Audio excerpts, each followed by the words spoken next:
So I don't know about you guys, but winter is in full effect here. It's been pretty cold, and when you combine that with the wind chill, it's pretty miserable.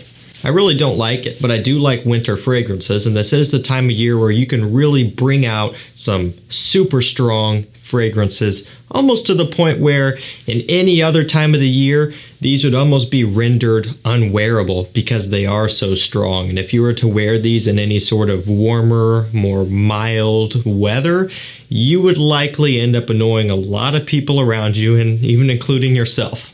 And so essentially what we have here is 10, 12 plus hour performing wintertime scents. So I kind of went through and picked out some things that I don't normally feature in videos like this to try to change it up a bit and give you guys some new options. You know, some of these in here are a little bit underrated in my opinion. Maybe there's some that kind of got crapped on and when they first came out and didn't really get a whole much of a chance in the community. And so I'm going to kind of try to shine some light on a few of those here, and maybe you guys will end up being interested in some of these. Again, my criteria was twofold, one of which being it's got to be a 12 plus hour performer, obviously, and the other, obviously, has to be a wintertime scent. These cover all of those bases, so let's get into it. And I guess one more thing before we do, I will link these down below to discounters as well for you, so you can pick these up at prices below retail if you are interested. So we'll start it off with Parfums de Marly Herod. Now this one has tobacco, vanilla, cinnamon, and this one is so strong. It is a true beast mode powerhouse tobacco scent. A lot of Parfums de Marly fragrances do kind of follow that guideline of just being very strong performers, and generally I have pretty good luck with most of them, and this is no exception.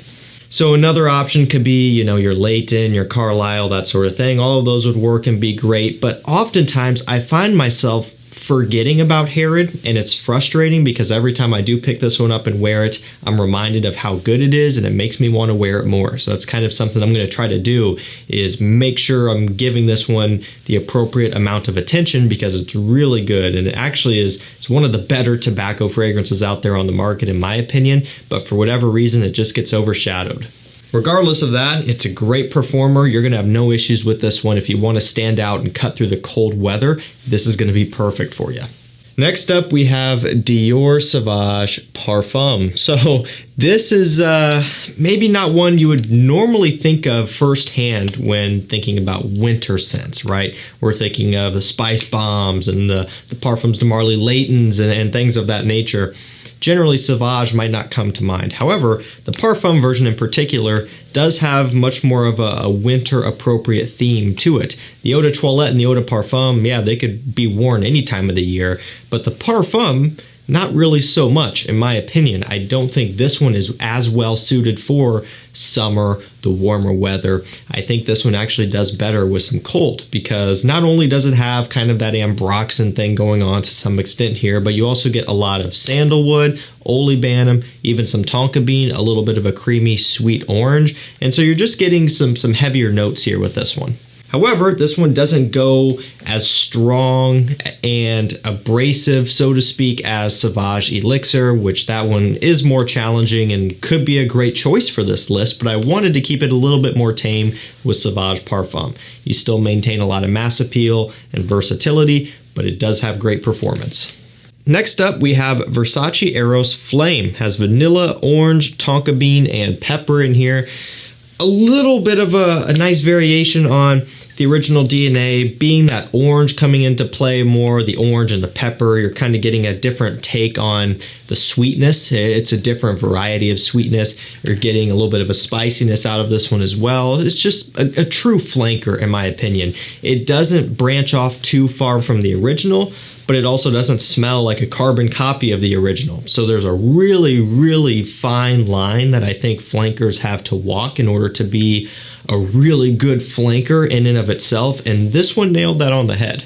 Now, don't get me wrong, there are some flankers out there that smell nothing like the original, and I still like them because they ended up being a good scent, but at that point, it's almost just like it's its own standalone release, but it's still a flanker. But this one does a really good job of just tweaking that DNA in a way where a lot of people might actually prefer this over the original, which is very minty, very sweet in a different way. This one has a little bit more of an aromatic feel, and again, the way I described it, the spices mixing with the orange, it's just different, but it has great performance and it works the best in wintertime.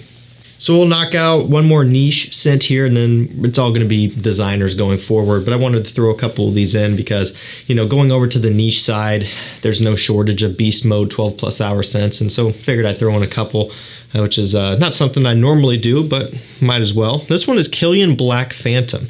So wait till you hear the note breakdown on this one. I actually had to pull out my sheet because there is a lot. Dark chocolate, rum, caramel, coffee, sugar, and almond. And I think there's one or two more, but those are the main ones I like to focus on. Read that back again or listen to that again or go look at the note breakdown online. If you are a gourmand lover and that note breakdown doesn't sell you on this, I don't know what would. Maybe getting a sample of it or maybe just trying it would sell you on it, I would imagine. But all I'm saying is if you are into gourmand scents, you gotta try this stuff. And so really, do I need to describe it much further than those notes? I think all those notes are pretty self-explanatory. It is chocolatey, it's boozy, it's sweet.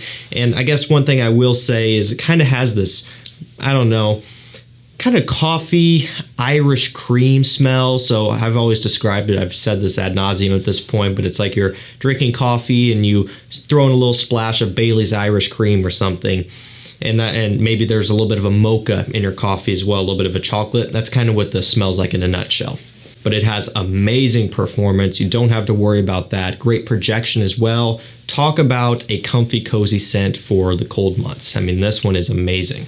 Next up, we have Armani Stronger With You Oud. Now this one has oud, vanilla, and lavender. At least that's the three notes that they give us. However, you do get that chestnut, the vanilla, the tonka. And essentially, this probably just has the Stronger With You note breakdown, but with oud on top of it. That's how you could look at it. So another true flanker, in my opinion.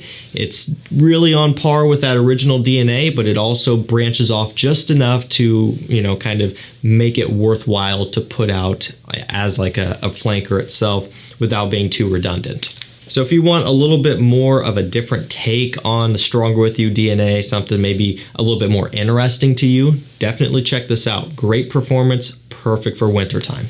Next up, Carolina Herrera Bad Boy Le Parfum. So this has patchouli, there's black pepper in here, there's leather, and cannabis. So this one is aromatic and green and earthy, but leathery and spicy.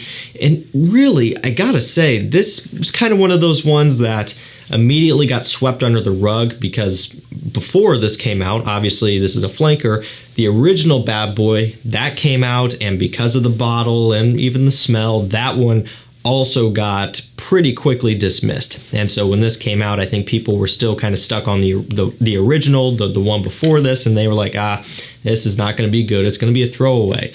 Now, I do think this is significantly better than the original to the point where I really like it a lot. I've talked about this one before.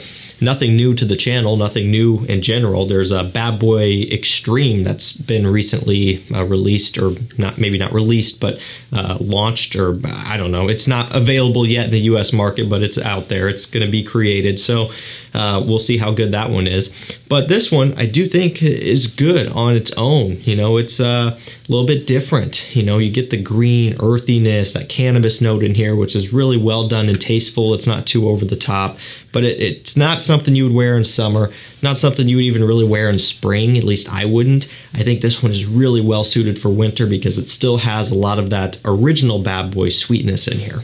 Next up, we have Dolce & Gabbana The One Mysterious Night. So this one has saffron, oud, amber, and rose in here. A little bit more Middle Eastern style. You know, this is going to be one where you want to go into being conscious of that. It's a rose oud, and not everyone's going to like that. However, I have to say, while I'm not usually a huge fan of fragrances like this, I like this one quite a bit.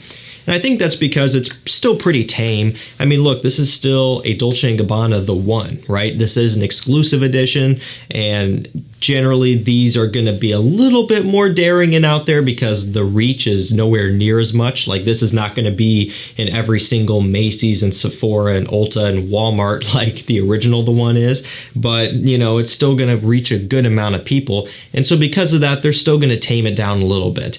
this is not going to be a niche rose oud. I probably wouldn't like it if it was. So maybe that'll help you guys out a little bit. If you want to branch out and try something different, maybe it's, you know, New Year's resolution for you to just start getting into some new things, rose oud combinations, this would actually be a really good place to start. It's got great performance, great quality, and I think this one, compared to the others, is a little bit underrated, but it's definitely worth checking out. Next up, we have Tom Ford Noir Extreme. This is going to be the Parfum. So this one has cardamom, vanilla, leather, suede, and that signature kulfi note in here. Not coffee, kulfi. So essentially, I've heard that described as some sort of dessert. I don't know what it is. I've never tried it, never smelled it. I've just smelled it from these fragrances apparently, because that's what everyone says is the main note. What I could tell you is I do get a lot of the cardamom, and in this one in particular, a fair amount of the leather suede combination, and that's what separates this from the original Noir Extreme by Tom Ford, the Eau de Parfum. That one also doesn't have the best performance on my skin. It's significantly better in this one, and I like the leather here. It actually makes this one a little bit more masculine, gives a little bit more texture, a little bit more variety, and it also kind of cuts back on the redundancy aspect. So if you already have the original, maybe you struggle with performance, maybe you want to step up to something that's stronger, a little bit richer and heavier, Noir Extreme is a great option, the Parfum that is, and again, at the end of the day, we're looking at 12 plus, great performer. Okay, PASHA de Cartier Parfum. This one has liqueur, sandalwood, balsam fir, very mature, very masculine. So some of these go a little bit youthful, a little bit playful. This is the complete opposite of that. And this designer brand is known for putting out things like this that smell like class and luxury. And this one really dries down to perfection. The opening is great, don't get me wrong, but this dry down, so smooth, so silky, so creamy, and there's just a right amount of a boozy liqueur note to where it doesn't throw it over the top. It doesn't turn this into a gourmand. It's still focusing heavily on the woods, the sandalwood, the balsam fir combination there to create something that, again, is very masculine and mature and even somewhat traditional, because after all, this is a flanker to PASHA de Cartier Eau de Toilette, which is kind of an aromatic fougere. So it's a real nice wintertime evening play on that original. However, this one does differentiate quite a bit from that. So it's really a nice one here that if you're someone who's wanting something a little bit more mature and to be taken seriously, I would check this one out. And last up for this video, PACO RABANNE Pure XS Night. Caramel, ginger, ginseng, myrrh. Really a big fan of this.